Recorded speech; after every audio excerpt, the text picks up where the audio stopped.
Hey guys, how are you today? I got a very special snake with me for this episode. This is my male southern white-lipped python.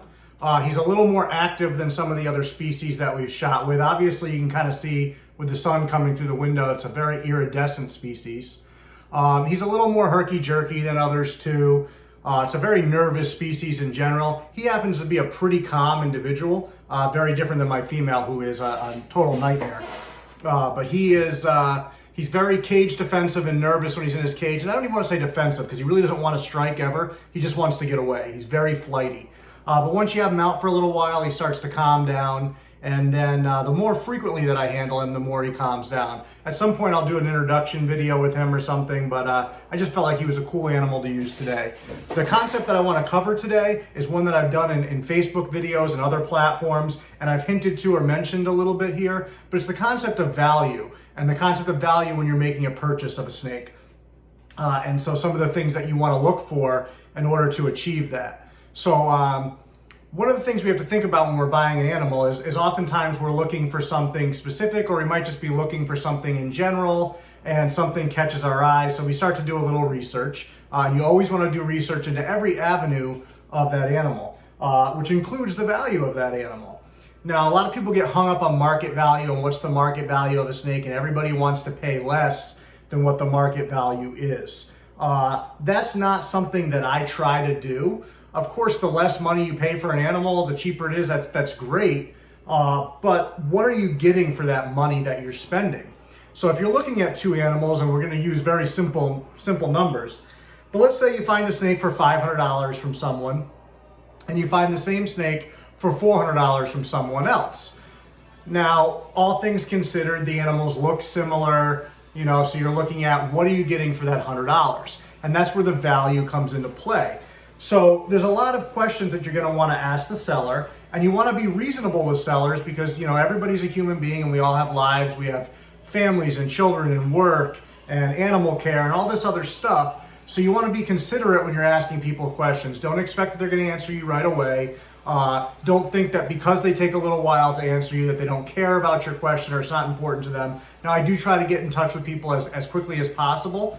But sometimes I'm away from my phone for a while, or sometimes I might be in an area where I don't have service, or I just might be working and I can't dedicate that time. So people do need to be reasonable about that, but you do want to ask questions before making a purchase. And that's not 500 additional pictures and all that type of stuff. That's really time consuming, and it's kind of unreasonable at times to ask. Now, if it's a very expensive animal and you are a serious buyer, most people can tell and they will take the time. But if it's a cheaper animal, you have to be reasonable. If there's pictures and they're decent pictures, you kind of have to roll with that. So what does that $100 difference get you? And this is where these questions come into play. So some of the questions that you want to look at, and you may not necessarily need to ask the seller themselves. Sometimes you can search their names in different groups and look at what they've been posting. Especially when we're talking about social media, there's a lot of avenues that we can research before we have to start asking them questions. So how established is this person? How long have they been keeping reptiles? And that can be important because especially if it's a new species for you or you're newer to keeping, and by newer to keeping, I mean, sometimes it can even be 10 years. You might have had snakes for 10 years, but maybe you had one or two, and you don't have a lot of experience there. So how established are they? How long have they been doing this? Because you want to make sure that this person's going to be a resource in your corner. When you're investing money into an animal, you're also investing into the person or company that it comes from.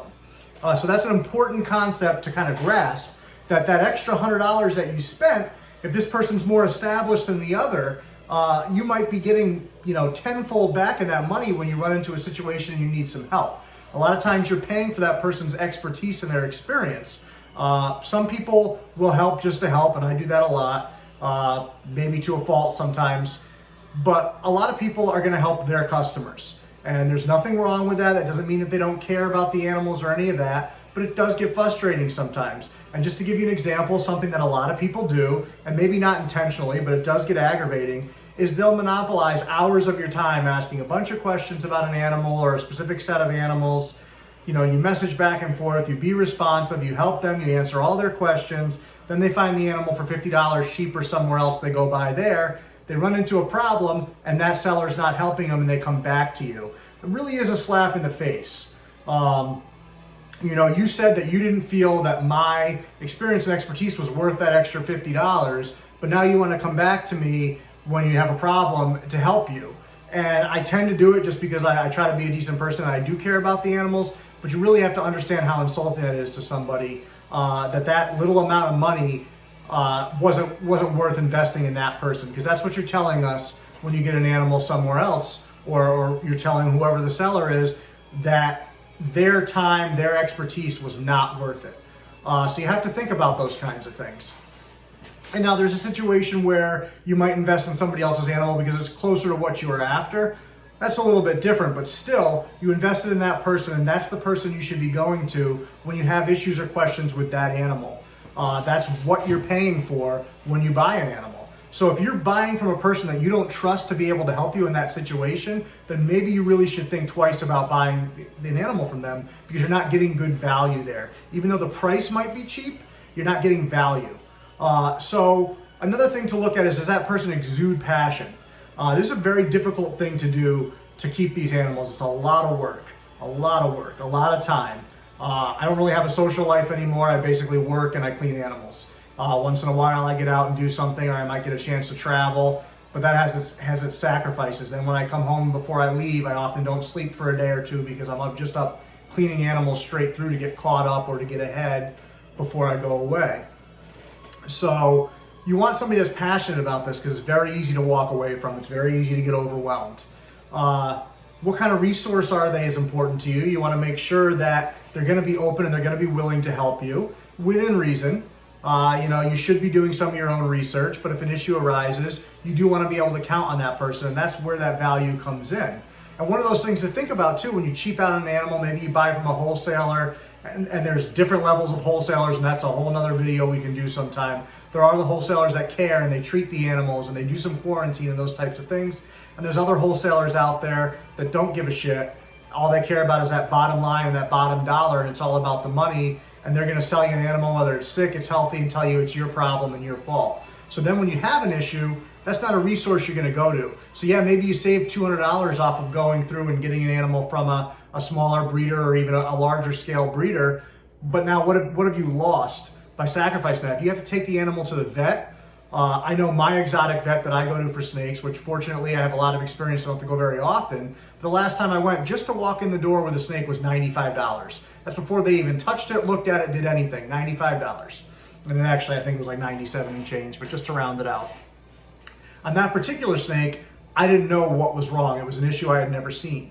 So I had to do a culture. That culture was $305, just the culture. So that's just to get some results back to hopefully tell us what we're looking at or how we can attack it.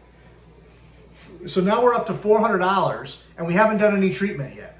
That's just trying to figure out what we're dealing with. Same thing for a respiratory infection. Even if you have a respiratory infection, you can't just throw meds at it. You need to know what the root cause is of it. And a lot of times we need to learn how to fix these issues or how to prevent these issues, because prevention is always the best medicine. And it always comes back to husbandry 99% of the time. And people don't like to face that and they get really defensive, but we need to look at our husbandry. And just in case you notice, like I said, eventually he calms down. He's been pretty passed out now for a minute or two, and now I'll probably move around because I said something. So husbandry is where you start with everything. And the better your husbandry is, the less likely you're going to have an issue. That means, maintaining a clean and healthy environment, making sure you have a lot of ventilation if it's a species that's a higher humidity species. Making sure that humidity stays within a range that's comfortable for the animals. It's all right to have some fluctuations, and some fluctuations can be good, but you need to keep those fluctuations somewhat controlled. The wild animals have a lot different immune system than our captive bred counterparts. So they're exposed to a lot of stuff earlier on. They build up a stronger immune system than a lot of our animals do. So we have to keep that in mind, and we have to make sure that we're kind of going above and beyond in captivity to make sure our animals stay healthy. So temperature, humidity, ventilation, security is a big one. A stressed animal, when you're stressed, no different, your immune system's weakened by that. So you really want to make sure that you're doing that. And I know we're getting really off topic for the value here, but what I'm trying to do is also teach you some value within yourself. To learn how to handle some of these things and how to prevent some of these things is going to save you from hassling people that don't want to be hassled with questions, and from having to go to the vet all the time for every little thing. You should learn how to treat things like scale rot. You should learn how to treat, a nose rub. You should learn how to treat, or how to prevent a respiratory infection. Some species, early on respiratory infection, you can treat yourself, but if you don't know what you're doing, and if you don't, if it's advanced, you really are going to need some antibiotics to clear that thing out of there. And that's what the culture is for, is to tell you what kind of bacteria you're dealing with and what kind of antibiotics are going to be best to go after that. The thing is, when you use antibiotics, eventually stuff becomes immune to it or builds up an immunity to it, they're not as effective. So you want to make sure you're using the most honed thing to get that out of the system as quickly as possible. So if you ever need to use that antibiotic again, it'll still be somewhat effective. A lot of vets, if people don't do the culture, they're going to throw Baytril or Fortaz at you because those are broad spectrum drugs, and they can kick some serious ass, but they also have some serious side effects.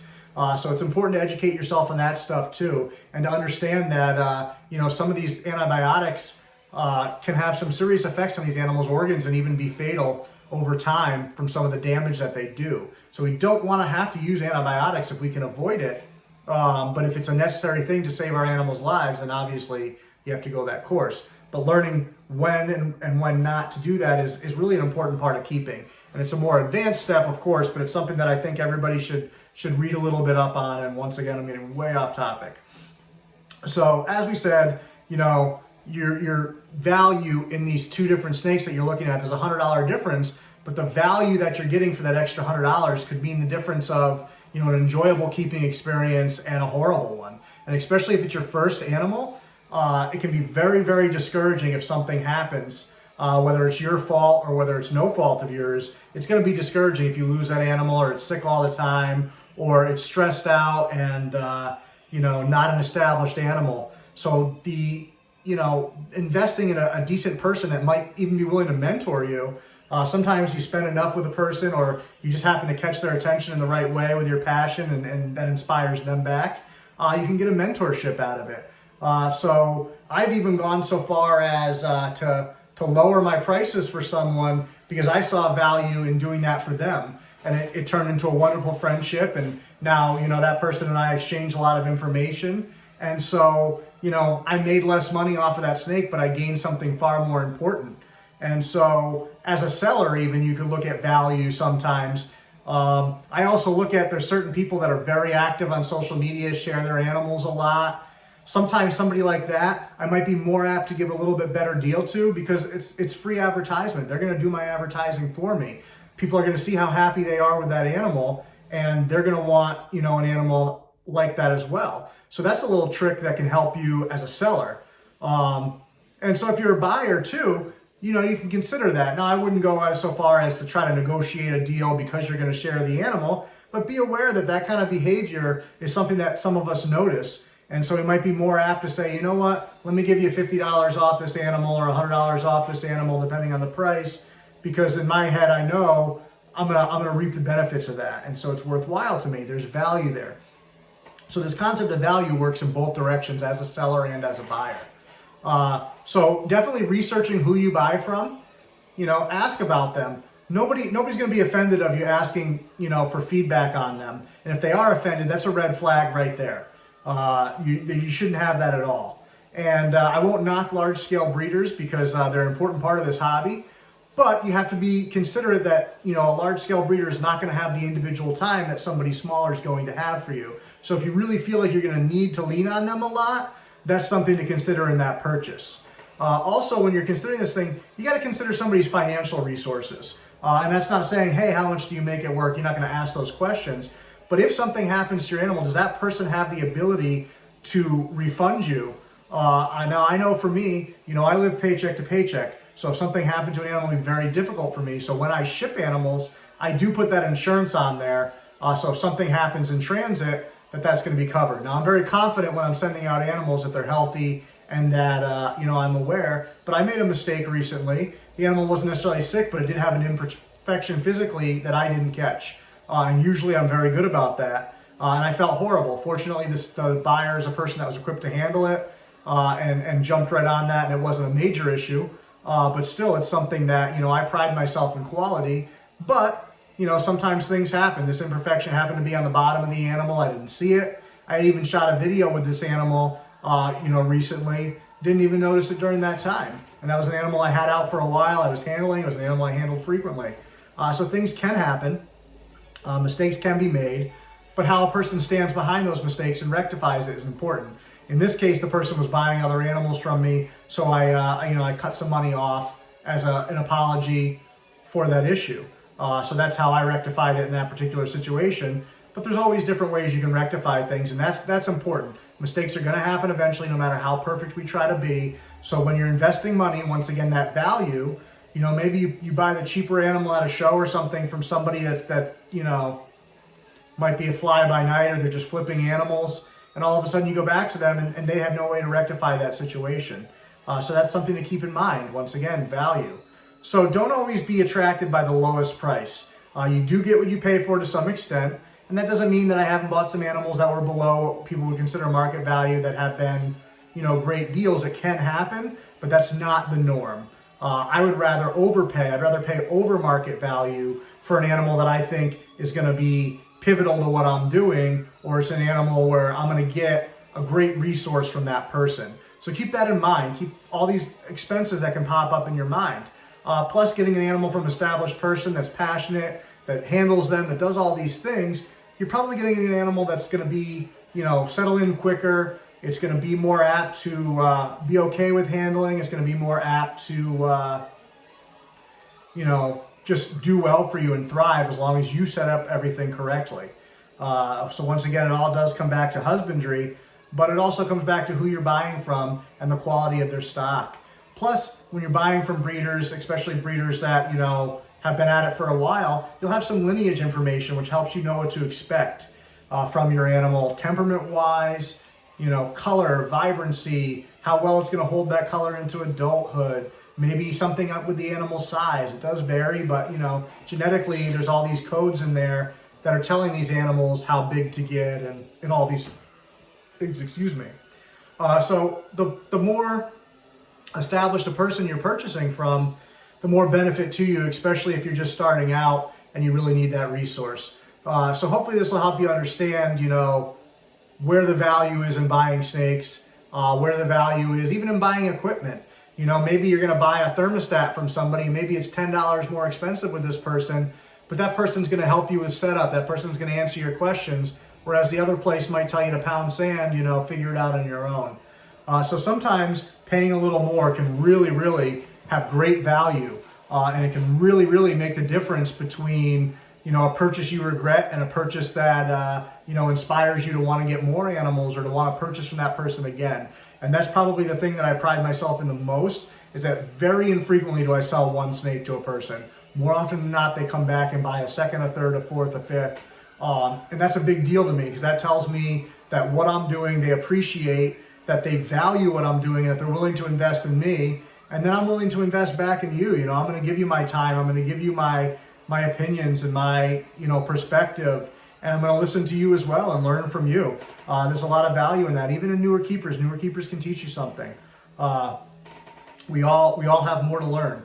So definitely always be looking for the best value, not necessarily the best price. That's the best advice I can give you. I know when I did this on the thermostat, somebody told me that, it's all about the money and all about the money. It must be nice to be rich. I'm not rich, as I said. I literally struggle like, many of us do. There's times where, I have to buy their food, and it means that I skip a meal or two. That's happened. At one point early on in keeping, I actually rented a room, and my snakes were in that room, and I was living in my car. So sometimes you have to make sacrifices for your animals, and that's what I was getting at with stuff like that, is that they need to come first. If they don't come first, just like children, we don't have any business having those things. You can't be selfish with animals or children, because they rely on us for everything. So definitely make sure you're looking for the most value. If you have to save up and wait till the following year to get an animal, not a big deal. Have some patience. These animals live 20, 30, 40, 50 years. A year wait, might really eat at you, but to get that much better of an animal, or to have that much better of a setup ready for that animal, it's worth it tenfold. So always be patient, because these animals will teach you patience one way or another. See you guys. Thank you. This guy's out.